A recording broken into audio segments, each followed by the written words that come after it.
आवाज आ रही मेरी? जी मैम। हाँ, जी मैम। आज पढ़ेंगे जजमेंट।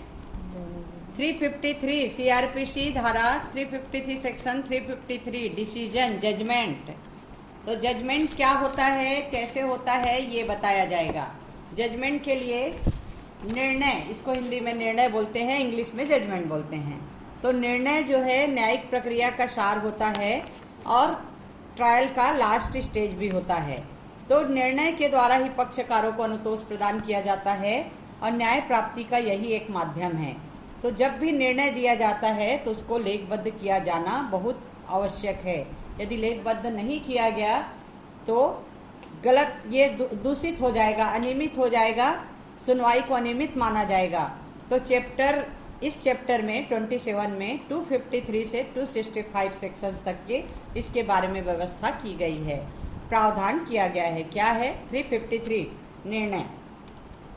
निर्णय कब सुनाया जाएगा? निर्णय हमेशा खुले न्यायालय में सुनाया जाता है। वारेन हेस्टिंग्स के कार्यकाल में चालू हुआ था, लीगल हिस्ट्री में बताई थी कि जब भी डिसीजन दिया जाएगा, जजमेंट दिया जाएगा, निर्णय दिया जाएगा, खुले न्यायालय द्वारा, जो पीठासीन अधिकारी है, जो मजिस्ट्रेट है, उसके द्वारा दिया जाएगा, विचारण ट्रायल खत्म होने के तुरंत बाद या किसी भी समय। और इसकी सूचना उनके पक्षकारों को दी जाएगी और प्लीडरों को दी जाएगी। प्लीडर मतलब वकील। और इसमें क्या होगा? संपूर्ण निर्णय को देकर सुनाया जाएगा, पूरा निर्णय सुनाया जाएगा, पढ़कर सुनाया जाएगा। अभियुक्त या उसके प्लीडर द्वारा समझी जाने वाली भाषा में निर्णय का प्रवर्तनशील भाग पढ़कर और निर्णय का सार समझाकर सुनाया जाएगा। जैसे किसी को सजा हो गई, उसको समझ ही नहीं आ रहा है, तो उस स्थिति में उसको उसी की भाषा में पढ़कर सुनाया और समझाया जाएगा। मान लो जजमेंट इंग्लिश में लिखा है, तो इंग्लिश की भाषा तो हर किसी को समझ में नहीं आती है, तो उस समय हिंदी भाषा में समझाया जाएगा। अब आप लोग बोलोगे आप कैसे इंग्लिश बोल रहे हैं मैडम? तो हिंदी में, हिंदी न्यायालय की भाषा घोषित की गई है, लेकिन इंग्लिश भी उतनी ही आवश्यक है। कई प्रांत ऐसे हैं, कई जगह ऐसे हैं जहाँ हिंदी समझते नहीं हैं लोग, उस स्थिति में उनको इंग्लिश में ही किया जाता है। तो जो भाषा रहती है उस भाषा में जो वकील को समझ आए और पक्षकार को समझ आए, ऐसी भाषा में डिसीजन पढ़कर सुनाया जाएगा। तो ये हो गया डिसीजन। डिसीजन 3 प्रकार से: संपूर्ण निर्णय देकर, संपूर्ण निर्णय को पढ़कर और उसके अधिवक्ता और उसके पक्षकार द्वारा या अभियुक्त द्वारा समझी जाने वाली भाषा में दिया जाएगा। निर्णय की भाषा कैसी होनी चाहिए? 354। और निर्णय जो है संक्षेप में लिखा जाएगा। निर्णय लेखन भी एक कला है। सिविल जज का जब मेंस का एग्जाम देते हैं तो निर्णय लेखन एक पुस्तक आता है। निर्णय लेखन यानी कैसे डिसीजन को लिखा जाए। एकदम, यानी सुप्रीम कोर्ट ने एकदम लंबे निर्णयों को उचित नहीं माना है, लंबे आदेशों को निंदनीय माना है, लंबे डिसीजन को निंदनीय माना है, इसलिए कि ये न्यायालय का समय भी बचाता है और निर्णय लिखने का जो तरीका है वो संक्षिप्त होना चाहिए और सभी बिंदुओं पर विचार करना चाहिए। जैसे आप लोग उसमें पढ़े हो, वाद के तथ्य क्या हैं, वाद के तथ्य मेन बताया जाता है ना। यदि किसी के विवाह से संबंधित है तो शादी कब हुई, कब तक उन्होंने साथ में रहा, डिस्प्यूट कब हुआ, इतनी ही बात लिखी जाती है। तो इतनी बात जो है वो एक पेज में आराम से आ जाएगी। तो इस तरह जो सार गर्भित भाषा है वो संक्षेप में लिखा जाना चाहिए, तभी निर्णय उत्कृष्ट माना जाता है। तो किसी भी कार्यवाही में, आपराधिक कार्यवाही में, क्रिमिनल प्रोसीडिंग में अभियुक्त के विरुद्ध सिविल न्यायालय में नुकसानी का वाद भी संस्थित किया गया हो तो वाद खारिज हो गया हो या इस आधार पर कार्यवाही को समाप्त किया जाना आवश्यक नहीं हुआ। यानी इस केस में डिसाइड किया गया है KG Prem Shankar versus inspector of police. Supreme court ने इसमें कहा है कि यदि कोई केस चल रहा है, क्रिमिनल केस, और उसके विरुद्ध कहीं उसी में ये चल गया, क्या बोलते हैं, नुकसानी का वादा, अनुतोष प्राप्त करने के लिए सिविल केस चल गया, तो आपराधिक कार्यवाही समाप्त हो जाएगा, ये जरूरी नहीं है। किसी ने तोड़ फोड़ की है तो तोड़ फोड़ तो क्रिमिनल लोग ही करते हैं ना, आपराधिक क्राइम है, ये तो विधि विरुद्ध कार्य है। समाज में रहना है तो शांति बना के रखना होगा। तो तोड़ फोड़ की है तो एक क्रिमिनल ये बन गया, केस बन गया। और दूसरी तरफ उसने नुकसानी का वाद भी दायर कर दिया, तो दोनों साथ साथ चलेगा, एक वाद खारिज कर दिया जाएगा, ये नहीं होगा, है ना। और निर्णय की भाषा अभी बताई, निर्णय की भाषा न्यायालय की भाषा में होनी चाहिए। न्यायालय की भाषा कैसी होनी चाहिए? ये संयत भाषा का प्रयोग करना चाहिए न्यायालय को हमेशा। और निर्णय में कौन कौन सी वस्तु का उल्लेख होना चाहिए? निर्णय में अवधारण के लिए प्रश्न या प्रश्नों का विनिश्चय और विनिश्चय के कारण। जैसे वाद के तथ्य, वाद के तथ्य पहले फैक्ट पढ़ते हो, उसके बाद फैक्ट के बाद कोर्ट में ट्रायल जाता है, विचारण न्यायालय यानी ट्रायल कोर्ट, फिर सेशन कोर्ट या जो भी है हाई कोर्ट, सुप्रीम कोर्ट। तो फैक्ट क्या है ये बताया जाता है, जो ट्रायल कोर्ट है उसमें ये क्या है, फैक्ट क्या है, उसके बाद उसके क्वेश्चन क्या क्या निकल रहे हैं, इशूज़ क्या क्या हैं। तो क्वेश्चन के रूप में बनाया जाता है, क्या अमुक व्यक्ति की शादी अमुक के साथ हुई थी, ये प्रूफ करता है, या ये इसकी संतान है, या इनके बीच जो डिस्प्यूट हुआ वो सत्य है, या ज़बरदस्ती आरोप लगाया जा रहा है। ये सब केस के प्रश्न तैयार होंगे। तैयार होने के बाद उसी के आधार पे डिसीजन लिखे जाएंगे। तो एडीजे के भी इसमें सेशन ट्रायल वाला दिया जाता है, और मजिस्ट्रेट की परीक्षा में जेएमएफसी वाला दिया जाता है, डिसीजन लिखो। तो डिसीजन लिखना, निर्णय लिखना, जजमेंट लिखना भी एक कला है। संक्षिप्त में होना चाहिए, निर्णय की भाषा उत्कृष्ट होनी चाहिए, और इससे समय भी बचता है, और ज़्यादा लंबे निर्णय को कोई पढ़ने में समय खराब नहीं होता और वो व्यर्थ लगते हैं। तो इस तरह अभियुक्त को यदि किसी धारा के तहत दोष सिद्ध किया गया हो, या वह किसी दंड के लिए दंडित किया गया हो, ये लिखा जाना चाहिए कौन से अपराध के तहत उसको दोष सिद्ध किया गया है और क्या दंड दिया गया है। जैसे आजीवन कारावास, 7 साल की सज़ा, 3 साल की सज़ा क्या है उसमें, और उसका अपराध क्या है। जैसे 498A दहेज प्रताड़ना, दहेज प्रताड़ना में उसको 3 साल की सज़ा हुई है, तो उसमें लिख दिया गया 60 में कि इसको इस अमुक अमुक तारीख से अमुक अमुक तारीख तक इसको दहेज के लिए प्रताड़ित किया गया, शारीरिक, आर्थिक, मानसिक रूप से, और इसलिए इसको 3 वर्ष की सज़ा और 5,000 जुर्माना दिया जाता है।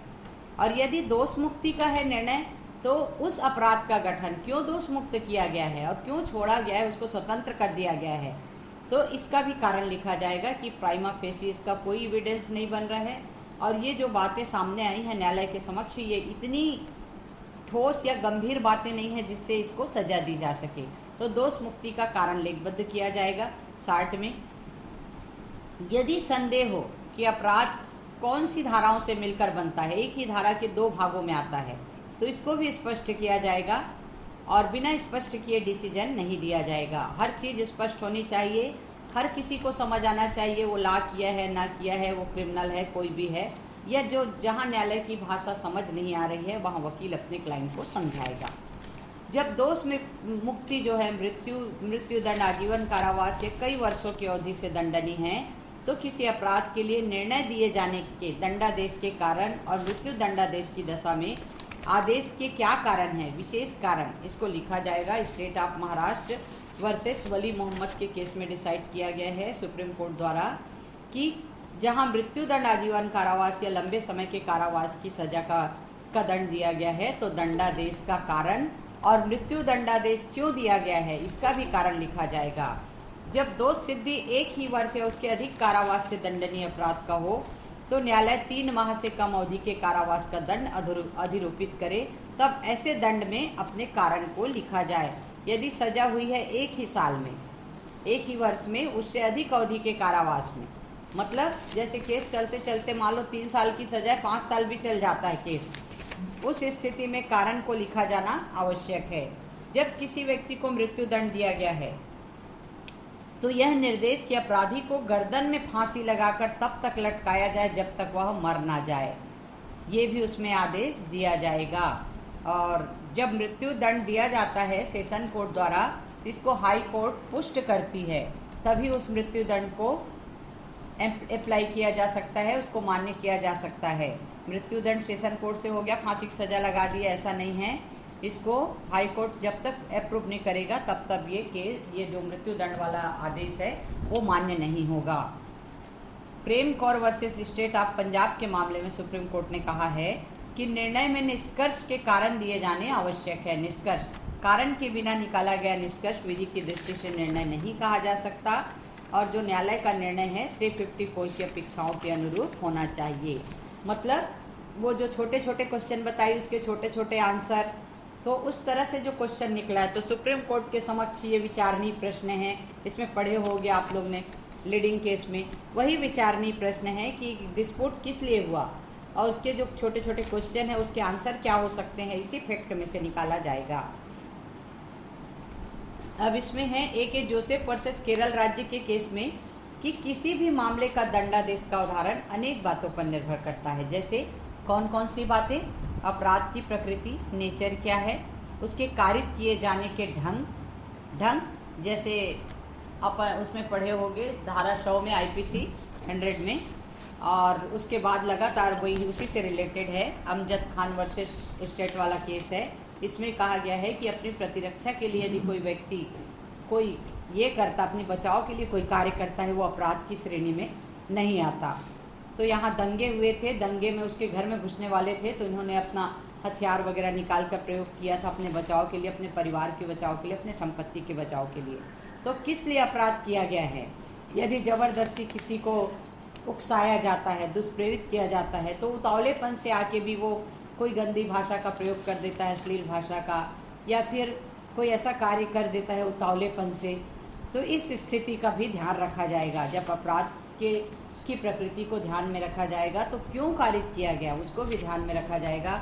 एक और पढ़े होंगे आप लोग, एक व्यक्ति जो है झाड़ में खड़े होके एक अपनी डाली काट रहा था झाड़ का, और उसको पता नहीं था पीछे कोई खड़ा है, और जो कुल्हाड़ी का फल निकल के उसके ऊपर जाके गिर जाता है, जिससे उसके सिर में चोट आती है और उसकी मृत्यु हो जाती है। तो ये क्या है? दुर्घटना है, उसको पता नहीं था जानकारी के अभाव में। तो कोई भी क्राइम होने के लिए दो बातें जरूरी है, कृत्य और आशय। ये IPC में पढ़ चुके होंगे। आशय और कृत्य, ये मैं लीगल हिस्ट्री में भी पढ़ाई हूँ। उसका आशय होना चाहिए और दूसरा वो कृत्य होना चाहिए। आशय जैसे कोई व्यक्ति बोलता है मैं अमुक व्यक्ति को मार दूंगा, उसके सामने बोलता है मैं तुमको मार दूंगा, तो मार दिया तो क्या बोल दिया तो क्या मार ही दिया क्या? कृत्य तो उसने नहीं किया है ना, सिर्फ बोला है। लेकिन यदि वो कृत्य भी हो जाता तो अपराध होता, और यदि वो कृत्य कर दिया लेकिन उसका आशय नहीं था मारने का सामने वाले को, तो उस समय भी अपराध की श्रेणी में नहीं आता। तो ये अपवाद यही है जो दुर्घटना बताई, कुल्हाड़ी के फल निकल कर किसी व्यक्ति को लग जाता है ना। तो अभियुक्त, इसका उद्देश्य क्या है? यही सब कारण है। अभियुक्त का पूर्ववर्ती चरित्र क्या है, उसका नेचर कैसा है, वो आदतन अपराधी है कि उसके पहले और कोई अपराध हुआ है। यदि उसका प्रथम अपराध है तो समझाइश भी दी जा सकती है और सजा को कम भी की जा सकती है। अगला है श्याम नारायण वर्सेस स्टेट के केस में। इसमें भी सुप्रीम कोर्ट ने कहा है कि दंड का सामाजिक उद्देश्य है उचित दंड का निर्धारण करना। उचित दंड का सामाजिक उद्देश्य यानी समाज विरुद्ध अपराध है, जो भी कार्य करता है विधि विरुद्ध है, समाज के विरुद्ध है, तो उचित मात्रा में दंड दिया जाना चाहिए। और दंड सुधारात्मक सिद्धांत एवं अनुपात के बीच संतुलन बनाए रखने के लिए होना चाहिए। पहले ही बता चुकी मैं कि यदि उसका प्रथम अपराध है तो उसको सुधरने का अवसर दिया जाएगा और उसको सजा कम दी जाएगी, पर दोनों के बीच संतुलन भी होना जरूरी है। यदि हम छोड़ देते हैं कि उसने किसी की हत्या कर दी और उसका पहला अपराध है जाओ करके, अब अगली बार मत करना, तो वो कहाँ छोड़ेगा, उसको तो छोड़ दिया जाता है करके उसके मन में एक कॉन्फिडेंस आ जाएगा कि मैंने क्राइम किया और मेरे को तो छोड़ दिया गया।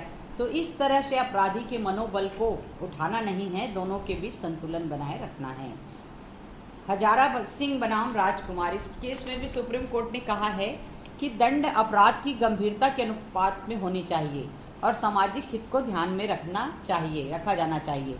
यदि उसको छोड़ दिया गया, यदि वो आदतन अपराधी है या 2-3 केस हो चुके हैं, तो समाज में फिर से आतंक फैलाएगा, समाज के व्यक्तियों को जीने नहीं देगा, शांति नहीं करने देगा। इसलिए सामाजिक हित को ध्यान में रखना चाहिए। मृत्यु दंड की संवैधानिकता का मामला। मृत्यु दंड को कैसे, मैं पहले ही बता चुकी हूँ इसको। मृत्यु दंड को तभी उसको बच्चन सिंह वर्सेस पंजाब राज्य के केस में चुनौती दी गई है कि इसमें निर्णय को 2 भागों में सुनाया गया। पहला निर्णय बहुमत की ओर न्यायमूर्ति सरकारिया द्वारा सुनाया गया, जिसमें कहा गया कि संहिता की धारा 354(3) में दंड की व्यवस्था संविधान के अनुच्छेद 14, 19 और 21 का उल्लंघन नहीं करती। जबकि अल्पमत से अपने निर्णय में न्यायमूर्ति PN भगवती ने कहा कि मृत्यु दंड की व्यवस्था को संविधान के अनुच्छेद 14 और 21 के प्रतिकूल बताया और इसे शून्य और अवैधानिक ठहराया। तो उनका विचार था कि मृत्यु दंड से न किसी सामाजिक उद्देश्य की पूर्ति होती है, और न ही उनका संवैधानिक मूल्यों को आगे बढ़ाने वाला होता है। इसलिए मृत्यु दंड की व्यवस्था जो है पूर्ण रूप से स्वच्छंद, मनमानी और अयुक्तियुक्त है, ऐसा कहा गया।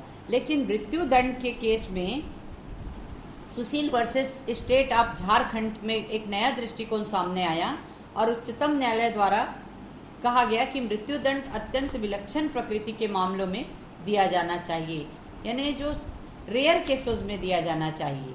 ऐसे हर किसी मामले में, यानी जिससे अपने को घृणा, क्रूरता, जैसे घृणा क्रूरता कब आती है, अक्सर औरंगाबिल्ला वाला केस आप लोग सुने होंगे, बहुत क्रूरतापूर्वक उन्होंने ये किया था। और कई ठो केसेस ऐसे होते हैं जिसमें बहुत, जैसे ये निर्भया वाला मामला था, कई ठो ऐसे मामले होते हैं जिसको सुन के ही घृणा और क्रूरता, यानी मानवता के विरुद्ध, इंसानियत के विरुद्ध जाके उसने कृत्य किया है, तो रेयर केसेस में इनको मृत्युदंड दिया जाना चाहिए। State of Maharashtra versus Goraksha Ambani Adsul के केस में सुप्रीम कोर्ट ने कहा है कि मृत्यु दंड जो है अत्यंत विलक्षण मामलों में होना चाहिए, रेयर केसेस में दिया जाना चाहिए और ऐसे कारणों को लेखबद्ध किया जाना चाहिए कि मृत्यु दंड क्यों दिया गया है। गुरवेल सिंह बनाम पंजाब राज्य, इसमें भी सुप्रीम कोर्ट ने कहा है कि मृत्यु दंड देते समय अभियुक्त की आयु और उसमें सुधार की संभावना को विचार में लिया जा सकता है। अभियुक्त की आयु, एक तो केस मैंने लड़ा था, डबल मर्डर केस का था। ये सुपेला में ये घटना हुई थी कि जीजा और शाला जो है शादी की खरीदी करने गए थे, तो गांव में आप लोगों ने देखा होगा कि पसरा बोलते हैं जिसको, सब्जी लेके बैठे रहते हैं। तो सब्जी लेके बैठे थे और साइकिल में थे, गरीब घर के थे, ज़्यादा रिच नहीं थे, जो कार और स्कूटर वाले नहीं थे, तो बेचारे साइकिल में जा रहे थे सब्जी लेने। तो बीचों बीच थे पसरा के, एक लड़का आया और उसे हल्का सा साइकिल का हैंडल लगा, सीधा निकाला गुप्ती, फटाफट दोनों में जीजा साला को मारी डाला। दोनों अपने घर के एक एक थे, अब इकलौते बच्चे थे। अब ऐसा हुआ, उसके बाद 302 का डबल मामला उसके ऊपर चला, लेकिन उसकी आयु को, वो पढ़ा लिखा नहीं था बच्चा, इसलिए, और मेरी दृष्टि में वो 25 साल का था मेरी दृष्टि में, लेकिन उसको जैसे भी करके डॉक्टर मेडिकल रिपोर्ट क्या क्या करके उसको 18 साल से कम आयु का बता दिया गया। इस स्थिति में उसको परिवीक्षा बाल सुधार केंद्र में रखा गया और जब उसमें सुधार की संभावना है करके, लेकिन जब डिसीजन का समय आया, गवाही हुई, सब हुई, डिसीजन का समय आया, तो एक जज बदल के दूसरे जज आ गए ट्रांसफ़र होके। अब मेरे से पूछा गया, क्या मैडम इसमें सज़ा देने की संभावना लगती है आपको? मैं बोली, अब अपने ही केस में मैं कैसे बोलूँ सज़ा देना चाहिए करके। मैं बोली, नहीं सर, ये तो 18 साल से कम का बच्चा है, इसकी आयु को तो ध्यान में रखना चाहिए और उसको सुधार करने के लिए एक चेतावनी भी दी जानी चाहिए। तो ठीक है, ऐसा करके उस बच्चे को छोड़ दिया गया। यानी मेरे कहने पे नहीं छोड़ा गया, जज के विवेक का प्रश्न है ये, यानी एक सामान्य डिस्कशन का ये बता रही हूँ। उसकी आयु को ध्यान में रखते हुए और सुधार की संभावना को ध्यान में रखते हुए छोड़ दिया गया। और 15 दिन के बाद, चलो इस कोर्ट से न्याय नहीं हुआ उन दोनों के साथ, जिसको इसने ख़त्म किया था 2-2 घर के चिराग को, उससे नहीं हुआ न्याय, कोई बात नहीं, लेकिन 15 दिन के अंदर वो स्वयं फांसी लगा के इस दुनिया से चला गया। बहुत नशीली दवाइयों का सेवन करता था, तो आदतन में आ गया था। तो इस तरह होता है कि यदि हम लोग वकील लोग भी ये चीज़ मानते हैं कि यदि कोर्ट अपने इस कोर्ट से न्याय नहीं हुआ तो ऊपर वाले के कोर्ट से न्याय निश्चित होता है। ऐसा मैंने बहुत सारे केसेस में देखा है। और फिजिकल क्लास होता तो बताती भी, लेकिन ऑनलाइन क्लास में बहुत कम बताना पड़ता है। सुभाष राजकुमार उर्फ वकील बनाम स्टेट ऑफ महाराष्ट्र के केस में सुप्रीम कोर्ट ने कहा है कि हत्या के प्राय सभी मामलों में निर्दयता और निशंसता निहित होती है। यह निर्दयता कैसी होगी और किस प्रकार कारित की जाती है, यह महत्वपूर्ण है। किसी व्यक्ति को गोली मारकर हत्या करना निर्दयता नहीं, गोली मार के अचानक से गोली मार दी और तुरंत मर गया, लेकिन उसको तड़फा के मारा जाता है, अक्सर 376 के केसेस में होता है। तो अभियुक्त को मृत्युदंड दिया जाना चाहिए, निर्दयता है तो, और निर्दयता नहीं है तो उसको अपराध की प्रकृति के हिसाब से किस लिए गोली मारी, क्यों, क्या हुआ था इस केस में, उसकी परिस्थितियों का ध्यान में रखा जाना आवश्यक है। पुष्पांजलि Sahu versus state of Orissa के केस में सुप्रीम कोर्ट ने कहा है कि दंड अपराध की प्रकृति और उसके कारित किए जाने की रीति को ध्यान में रखना चाहिए और दंड पर्याप्त होना चाहिए, अपर्याप्त दंड नहीं होना चाहिए। इस तरह से पुरुषोत्तम दशरथ बोराटे वर्सेस महाराष्ट्र राज्य के मामले में भी सुप्रीम कोर्ट में कहा है कि स्त्रियों के विरुद्ध अपराधों में जैसे 376 में न्यायालय को कठोर दृष्टिकोण अपनाते हुए ऐसा दंड देना चाहिए जिससे अपराधों की रोकथाम हो सके। यदि उसमें थोड़ा कठोर दंड देंगे तो लोग डरेंगे कि ऐसा अपराध नहीं करना चाहिए। वैसे मैं जब भी आप लोग की क्लास लेती हूँ और ये चैप्टर आता है तो आप लोग को बताती हूँ कि हमारे भारतीय संविधान में भी लिखा है, हमारे मूल कर्तव्य में स्त्रियों का सम्मान करना चाहिए। तो स्त्रियों का सम्मान करना हमारा नैतिक दायित्व है, मूल कर्तव्य है।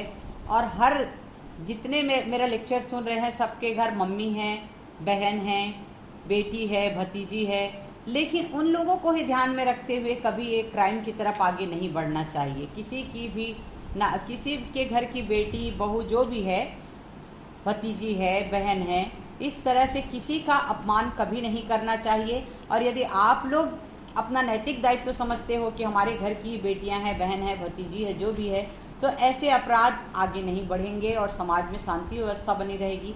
ये घृणित अपराध हैं, बहुत घृणा पैदा करता है, ऐसा होना भी नहीं चाहिए और आगे अपराधों में रोकथाम हो सके इसलिए इसमें कठोर दंड देने के लिए सुप्रीम कोर्ट ने भी कहा है अपने इस केस में। निर्णय में पीड़ित पक्षकार का नाम नहीं दिया जाना चाहिए।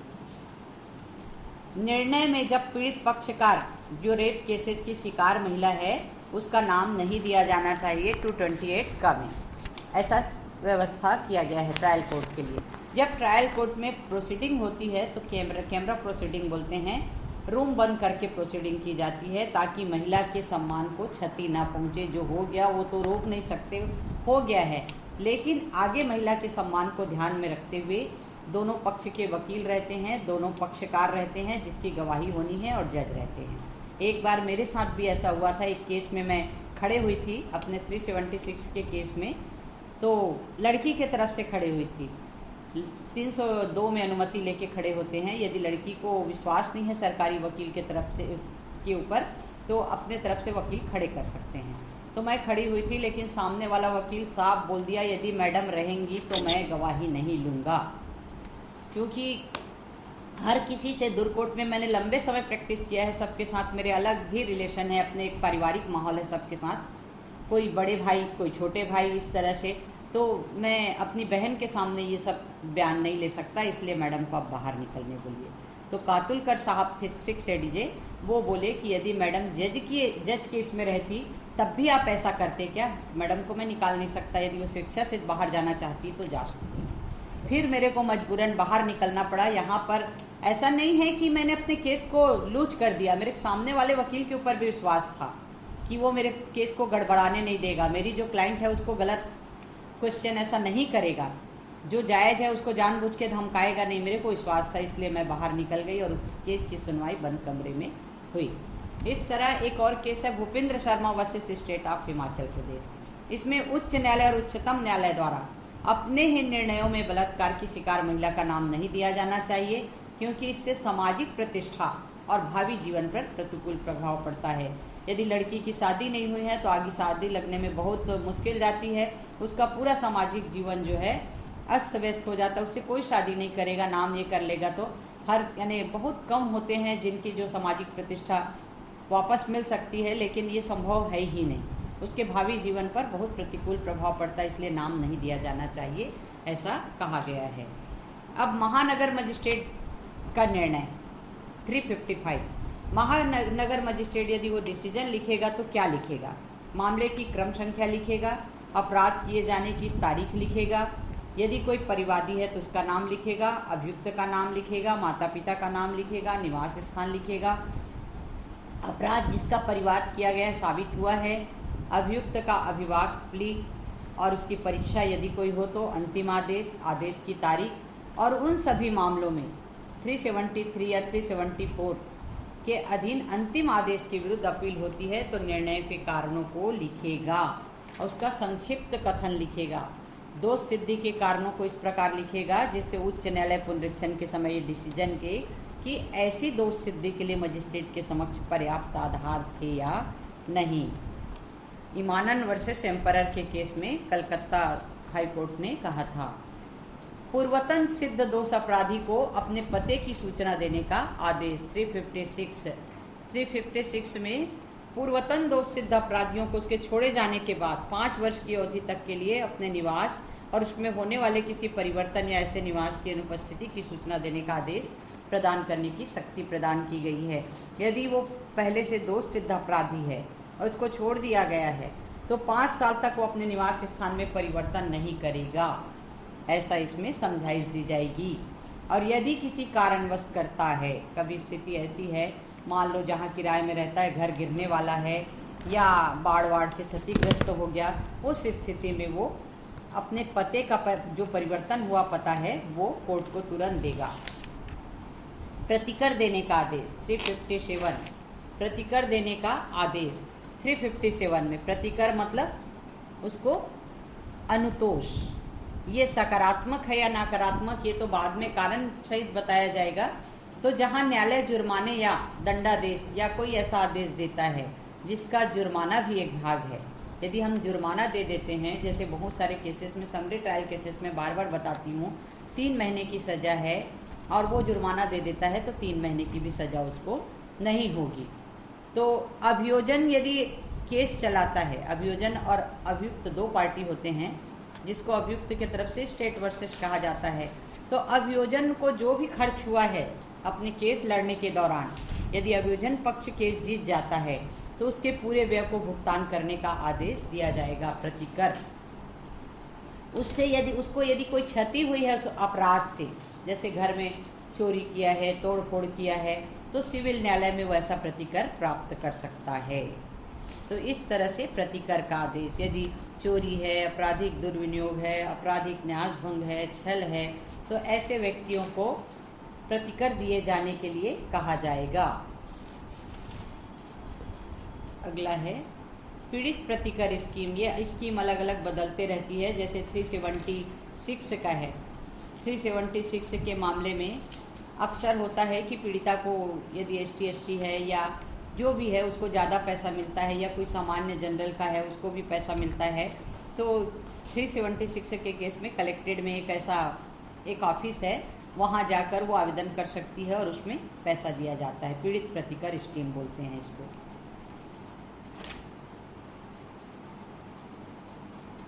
358 निराधार गिरफ्तार करवाए गए व्यक्तियों को प्रतिकर। यदि जबरदस्ती पुलिस उसको गिरफ्तार कर लेती है किसी के कहने पे, तो उसको भी प्रतिकर दिए जाने का आदेश दिया जाएगा, ज़्यादा से ज़्यादा 1000। असंज्ञेय मामलों में खर्चा देने के लिए, असंज्ञेय मामले मतलब छोटे मोटे अपराध में, इसके बारे में प्रावधान किया गया है कि यदि ऐसे संदाय में चूक कर देता है तो 30 दिनों से अधिक अवधि का सादा कारावास भुगतने का आदेश दिया जाएगा। यदि वो प्रतिकर का आदेश कोर्ट से हुआ है और वो नहीं देता है प्रतिकर, यानी पैसा नहीं देता है सामने वाले को, तो 30 दिन 1 महीने की सज़ा, सादा कारावास। उसको कोई सश्रम वगैरह नहीं कराया जाएगा, श्रम वगैरह नहीं कराया जाएगा। कारावास भी 2 प्रकार के होते हैं, सादा कारावास और सश्रम कारावास। डिसीजन में लिखा जाता है कि ये जो अभियुक्त है वो सादा कारावास उसको भुगतना है या सश्रम कारावास। सश्रम कारावास में श्रम करवाया जाता है, जैसे बांध वगैरह बनता है, कुछ पुल वगैरह बनता है, तो इनको जाके इनका श्रम लिया जाता है। फिर ऐसे खर्चों में आदेशिका शुल्क, साक्षियों का, अधिवक्ताओं का शुल्क, ये सब शुल्क सम्मिलित होता है। TM Mohammad Kasim versus GST Sheikh Thambi Sahib के केस में डिसाइड किया गया है। जो आदेशिका शुल्क है, गवाह को बुलाने का खर्च है, अधिवक्ताओं का शुल्क है, ये सारे शुल्क, क्योंकि असंज्ञेय मामला है, छोटे मोटे मामले हैं, कंप्लेंट केस है, तो इसमें दिया जाएगा। 360 सदाचरण के मामलों में चेतावनी देकर छोड़े जाने का आदेश। यदि कोई व्यक्ति जो 21 वर्ष से कम आयु का है, 21 वर्ष से कम आयु का है, उसको सदाचार की परीक्षा पर छोड़ा जाएगा, चेतावनी देकर छोड़ा जाएगा। और कौन सी शर्तों पर? यदि वह 3 वर्ष से अधिक अवधि की सजा के दौरान न्यायालय द्वारा बुलाए जाने पर उपस्थित होगा, दंडादेश पाएगा और परिशांति कायम रखेगा और सदाचार बनाए रखेगा। ऐसा उससे शर्त लिया जाता है कि आपको छोड़ा जा रहा है, लेकिन आपकी उम्र जो है 21 वर्ष से कम है, 21 वर्ष है मतलब 21 से अधिक नहीं है, तो आपको सदाचार की परीक्षा पर छोड़ा जा रहा है। जैसे अक्सर 15 अगस्त 26 जनवरी में आप लोग देखोगे इसमें आता है कि सदाचार के कारण छोड़ा गया, अमुक बंदी जो है छूट गया करके फिल्मों में भी दिखाया जाता है। तो सदाचार, अच्छे आचरण के कारण, गुड बिहेवियर के कारण उसको छोड़ा जाता है। तो कोई भी व्यक्ति यदि चोरी, बेईमानी, छल, कपट करता है जिसमें 2 वर्ष से अधिक के कारावास से दंडनीय है और जो केवल दोष सिद्ध यानी जुर्माने से दंडनीय है, ऐसी स्थिति में उसकी आयु, चरित्र और पूर्वतन शारीरिक और मानसिक दशा को भी ध्यान में रखा जाएगा। दंडादेश देने से पहले, उसके बाद ही उसको चेतावनी देकर छोड़ा जाएगा। आयु का प्रमाण, आयु का प्रमाण कौन देगा? प्रवेश रजिस्टर सबसे महत्वपूर्ण है। रंजन सिन्हा वर्सेस बिहार राज्य के केस में सुप्रीम कोर्ट ने डिसाइड किया है कि आयु का प्रमाण सबसे अच्छा प्रवेश रजिस्टर है। प्रवेश रजिस्टर नहीं है तो डॉक्टर का सर्टिफिकेट है कि इसकी उम्र कितनी है, ये लिख के देगा चेहरे से, उसके शारीरिक बनावट के आधार पे। ये तो हो गया परिवीक्षा। न्यायालय का अपने निर्णय में परिवर्तन करना। कोई भी न्यायालय अपने द्वारा हस्ताक्षरित या अंतिम निर्णय आदेश तक लिपिकीय त्रुटि या गणितीय भूल को सुधारने के अतिरिक्त तो उसमें न कोई परिवर्तन कर सकता है और न पुनर्विलोकन, यानी अपने ही निर्णय में कोई परिवर्तन नहीं कर सकता। और यदि लिपिकीय त्रुटि हो गई है, गणितीय भूल हो गई है, किसी में 7 साल की सज़ा लिखा है और ये 8 साल लिख दिया, 9 साल लिख दिया, जो भी है, टाइपिंग मिस्टेक हो गया, उस स्थिति में वो अपने ही निर्णय को सुधार सकता है लिपिकीय त्रुटि होने पर और गणितीय त्रुटि होने पर। लेकिन सामान्य वो अपने आदेश को बदल नहीं सकता, न ही इसका पुनरावलोकन नहीं हो सकता। W Gulip Singh versus SNKO Radha Devi के केस में मणिपुर हाई कोर्ट ने डिसाइड किया है। अब लिपिकीय और गणितीय भूल क्या है? न्यायालय द्वारा आकस्मिक चूक और लोप से हो जाती है, आशयपूर्वक नहीं की जा सकती, आशयपूर्वक नहीं की गई है, जो अभिलेख के रूप में प्रकट रूप से दिखाई, जैसे निर्णय लिखते हैं ना, उसके बाद 2 बार 3 बार पढ़ा भी जाता है, ऐसी कोई भूल ना हो। गणितीय भूल या लिपिकीय भूल, टंकन त्रुटि हो जाती है, लेकिन ऐसी स्थिति में उसको सुधारा भी जा सकता है। अभियुक्त और अन्य व्यक्तियों को निर्णय की प्रति दिया जाना। अभियुक्त और अन्य व्यक्तियों को वैसे तो ये होता है, डिसीजन की जो जजमेंट की कॉपी है वो नकल निकाल के मिलती है, लेकिन यदि किसी व्यक्ति को सज़ा हो गई है तो उसको निःशुल्क कॉपी दी जाती है। ये भी मेरे लाइफ में एक बार आया है। शुरू मैंने ज्वाइन किया था कोर्ट, तो सीनियर बोले जाओ सुशीला, वहाँ ये होने वाला है फैसला, तुम खड़े हो जाना डिस्ट्रिक्ट जज के यहाँ, कोई एक वकील को खड़े होना है, जूनियर खड़े हो, सीनियर खड़े हो। गई मैं, मैडम आपको ना निःशुल्क कॉपी देंगे ना डिसीजन की, ऐसा करके। और मैं खुश हो गई, सब नकल निकालते हैं, हमको तो फ्री में मिल रहा है करके। तो एक सरदार जी थे मेरे अगेंस्ट में, वो बोले कि मैडम आपके क्लाइंट को सज़ा हो गई है इसलिए फ्री में मिल रहा है करके। फिर मेरा कांपना शुरू हो गया। शुरू कोर्ट गई थी, अपने ही क्लाइंट को सज़ा होते देखो कैसा लगता है। तब मेरे को उसी समय से पता है कि जो अभियुक्त जिसको सज़ा हो गई है तो उसको निर्णय की प्रति निःशुल्क दी जाती है। इसका मतलब यह है, इसका उद्देश्य यह है कि बिना अभियुक्त को बिना किसी विलंब के अपील प्रस्तुत करने की सुविधा प्रदान करना। तुरंत उसको अपील में जाने के लिए, यहाँ से तो सज़ा हो गई, तुरंत वो हाई कोर्ट जाके अपने बेल करवा सकता है, इसलिए निःशुल्क कॉपी दी जाती है, किसी के साथ अन्याय ना हो। 364 निर्णय का अनुवाद कब किया जाएगा? कब किया जाएगा ये तो कई बार बता चुकी हूँ। यदि न्यायालय की भाषा, निर्णय न्यायालय की भाषा से भिन्न भाषा में दिया गया है तो अभियुक्त द्वारा अपेक्षित भाषा, यानी अभियुक्त को जो भाषा समझ आती है उसी में उसका न्यायालय की भाषा में अनुवाद किया जाएगा। ये हुआ। सेशन कोर्ट द्वारा निर्देश और निष्कर्ष और दंडादेश की प्रति जिला मजिस्ट्रेट को भेजना। जैसे सेशन कोर्ट द्वारा किसी को सज़ा हो गई है, सेशन कोर्ट या चीफ जुडिशियल मजिस्ट्रेट द्वारा विचारणीय मामलों में, तो उस दंडादेश की एक प्रति जिला मजिस्ट्रेट को भेजी जाएगी, सूचनार्थ भेजी जाएगी।